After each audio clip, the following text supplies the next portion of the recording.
Listen up, get ready, I'm not gonna take no more. There's a revelation going on in my soul.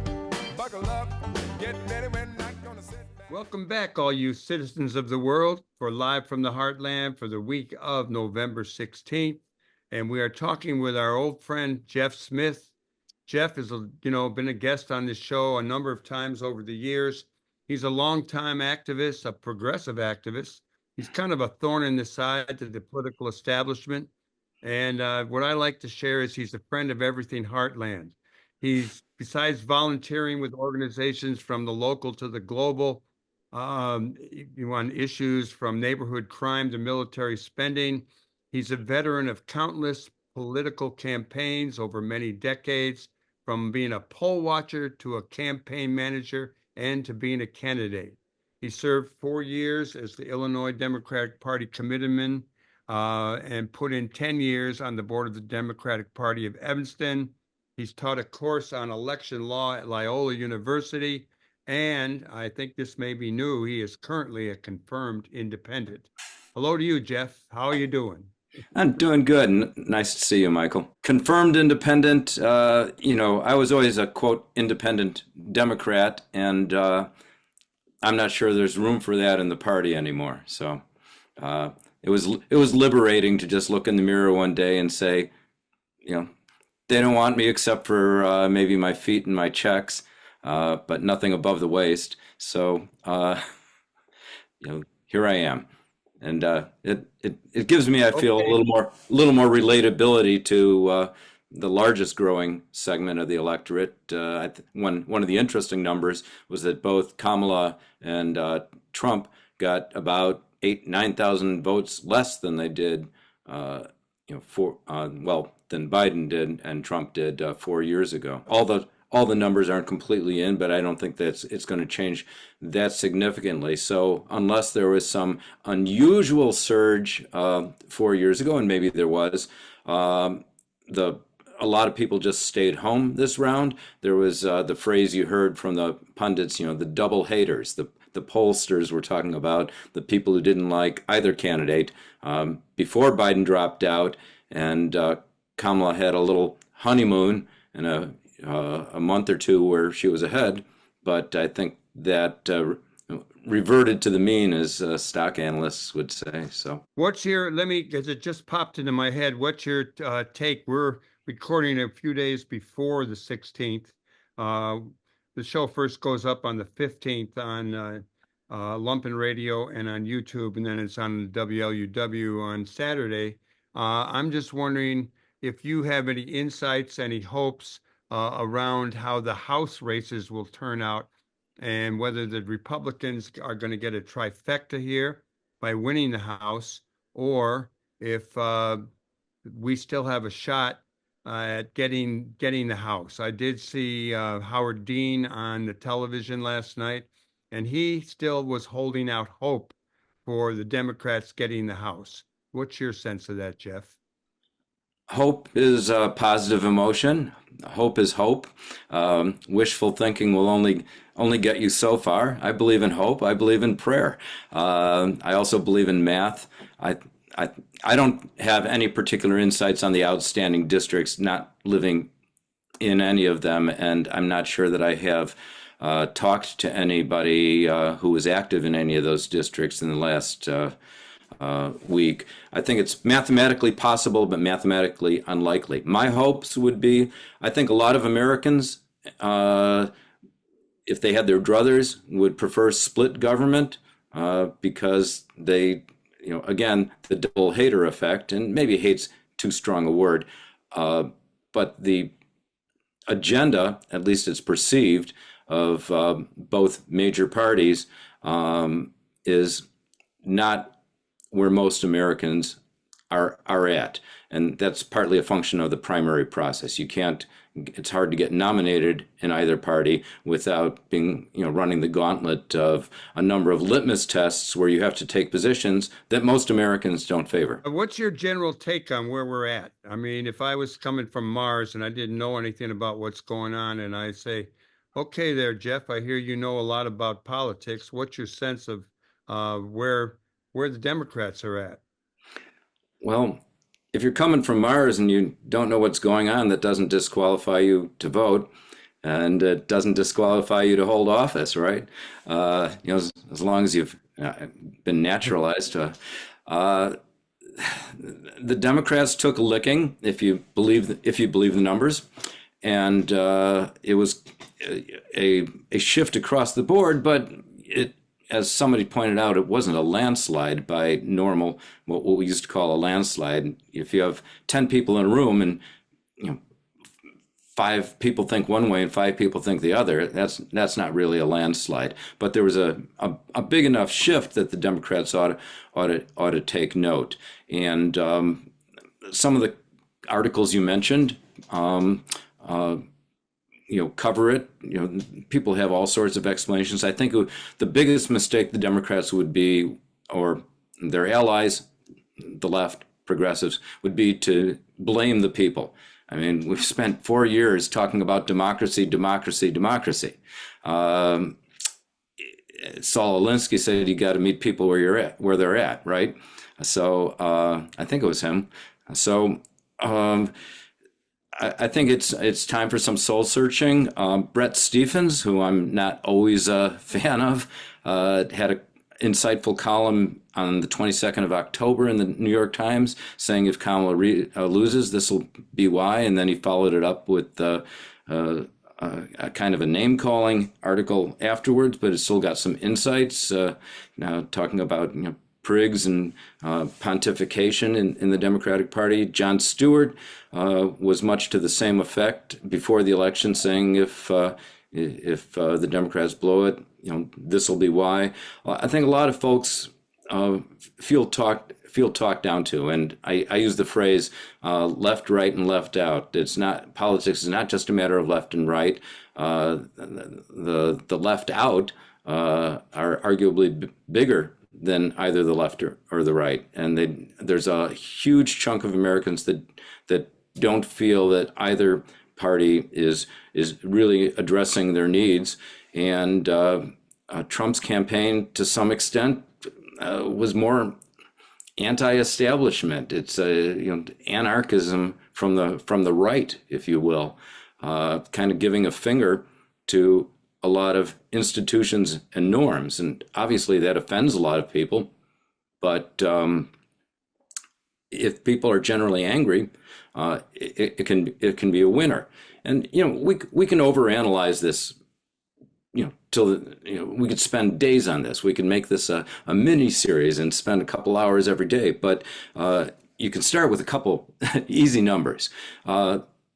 We had record-breaking numbers of Americans, according to most polls, and they've been asking this question for decades.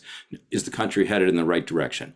And record numbers of Americans were saying, no, we're headed in the wrong direction. Now, if you dive into that, people may have a different idea about what's the right direction, but that's never a good sign for the incumbent party. Into that general environment, the Democrats slid in Kamala Harris, who was the person most closely associated with an unpopular president and with the status quo. Until she was elevated to that position, Kamala Harris had the worst favorability ratings of any vice president in modern history.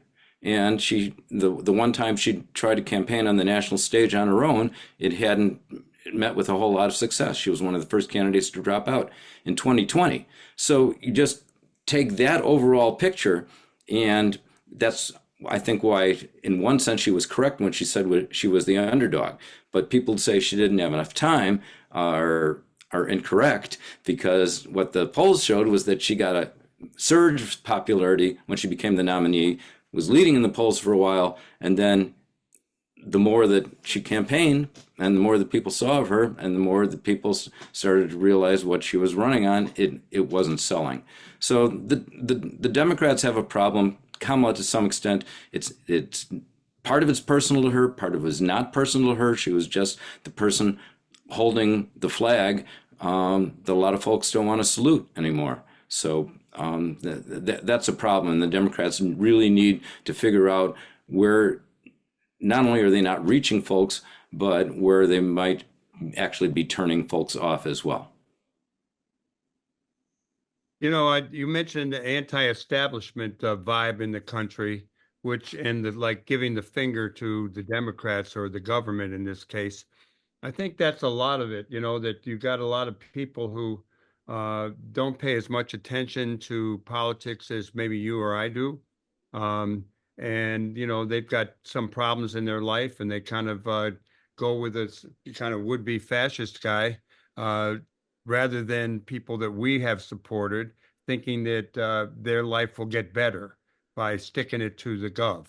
And I'm just wondering where the Democrats go over the next couple of years, because we do have an election in 2026 where we will probably have an opportunity to maybe take back the House if we don't have it.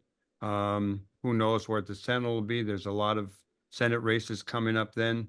What's your kind of take on the future and like what the Democrats need to do and what are some opportunities for us to do workarounds? Well, we can't we again, probably shouldn't even use that. It's by force of habit and decades of running as a Democrat, trying to be a Democrat, serving as a Democrat, wearing a Democratic hat, but I don't feel welcome anymore. Okay, and on most issues, I'm probably to the left of most of America on a lot of issues. On some, maybe not, and that's enough to get me disqualified. If a guy who went to 5-6 states for Obama, knocked on doors, got called names for Harold Washington, ran the state of Illinois for George McGovern. If I'm not left enough for the Democratic Party, how are they going to reach somebody in Peatone, Mokina, Tennessee, Kentucky? The Democrats used to have the phrase, the big tent. And that tent doesn't seem so big anymore. It seems like there's an admission price. You get screened. The Democrats scream about book bans, but are probably the heavier enforcers of cancel culture. Why is Dilbert was the funniest strip in the country probably, and I don't believe in cancel culture. I think everybody deserves to be judged by the arc of their entire life. We've all done or said things that are stupid or that we regret. That's the nature of being human. It's one thing if you're chronically evil on some count, but this whole idea, and I think that's just one of a laundry list of things that a lot of little things added up to really grate on the nerves of, I won't say the average American because it's such a big and diverse country, but a lot of Americans, enough to push a number of folks over the edge. Let me read a quote from Thomas Frank. You remember Thomas Frank? He wrote "What's the Matter with Kansas?" Yep. He was on this show maybe 100 years ago. I have a quote from him from the New York Times. "My Kansas story was mainly about Republicans, but I also wrote about the way the Democrats were gradually turning away from working people and their concerns. Just think of all those ebullient Democratic proclamations in the 90s about trade and tech and globalization and financial innovation. What a vision they had. All those manifestos about futurific wired workers or the learning class, all those speeches about how Democrats had to leave the worker-centric populism of the 1930s behind them, all those brilliant triangulations and reaching out to the right. When I was young, it seemed that every rising leader in the Democratic Party was making those points. That was the way to win voters and what they called the center, the well-educated suburbanites and computer literate professionals everybody admired." And I'll just add to that, my feeling was we were holding our nose, hoping to win the election, trying not to pay too much attention to all the red, white, and blue balloons, the going for populism, the sticking with Israel, and really not addressing workers' needs. I'm starting to ramble, but maybe you have a comment about that, what I've just read. Well, yeah, I could write almost a whole book in response to that. And I don't think that I didn't think at the time, and I still don't think there's a whole lot, quote, wrong with Kansas. One of the things that Nancy and I have done over the past 6 years, trying to stay in touch with our grandkids as they grow up faster than, you blink an eye, right? And so we try and get down to Georgia, numerous times a year, and we were driving a lot there. So I've spent about a third of my life over the last 5 years, 6 years, I'd say, not only in Georgia, but getting there by way of Kentucky, Tennessee, Indiana. Often stop. I've got family in southern Indiana, and I'm not one of these folks who's going to, not invite somebody over to Thanksgiving because they voted different than me. And I think that's a real destructive attitude. One thing I've said for years is that any change is hardest for those least situated to adapt to change. So almost any policy change, unless it's specifically designed to help those in the worst of circumstances, is going to be disproportionately bad for folks who are living paycheck to paycheck, and that includes cultural change. What we've seen, and this started with you can go back to the 60s in Vietnam, and when there was this repolarization and the hippies were against the war, and the hard hats, wearing a hard hat became a symbol of support of the war, which now called support the troops, and being against what the left stood for. NAFTA reinforced that. The Democrats ceased to be seen as someone who was going to stand up. Globalization was pretty terrible for the Rust Belt and for a lot of folks who used to be able to support a family on a working class salary. But the cultural change that goes along with it, free love, the sexual revolution, recreational drugs. If you've got the money and the support network, the lawyers, the extended family, the counselors and the therapists, to get you out of the worst consequences of a lot of change in cultural mores that we've seen, it's a lot easier to accept, and it's seen as a lot more of a threat if it's hit close to your family and you don't have the means to deal with that. So another thing that's happened is immigration is not everything that I think all of the left thought it would be. I think the polling numbers show that over time, you can't automatically assume that all incoming ethnicities are going to be Democratic constituencies.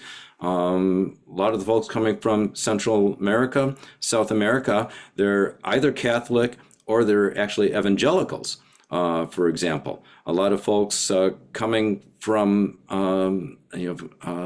other places on the globe are fleeing what they saw as oppression by, well, it's hard to call Russia communist anymore, but certainly countries that were in the Eastern Bloc, folks that trying to get away from some of the regimes in Asia. They're against totalitarianism. They don't like to be told what to say or think, and they see strength in institutions like church and family, which the Democrats and the left occasionally give lip service to, but you do a little poking and prodding, and there's still a lot of attitude that regards religion as the opiate of the people, and the family as an institutional of patriarchal oppression.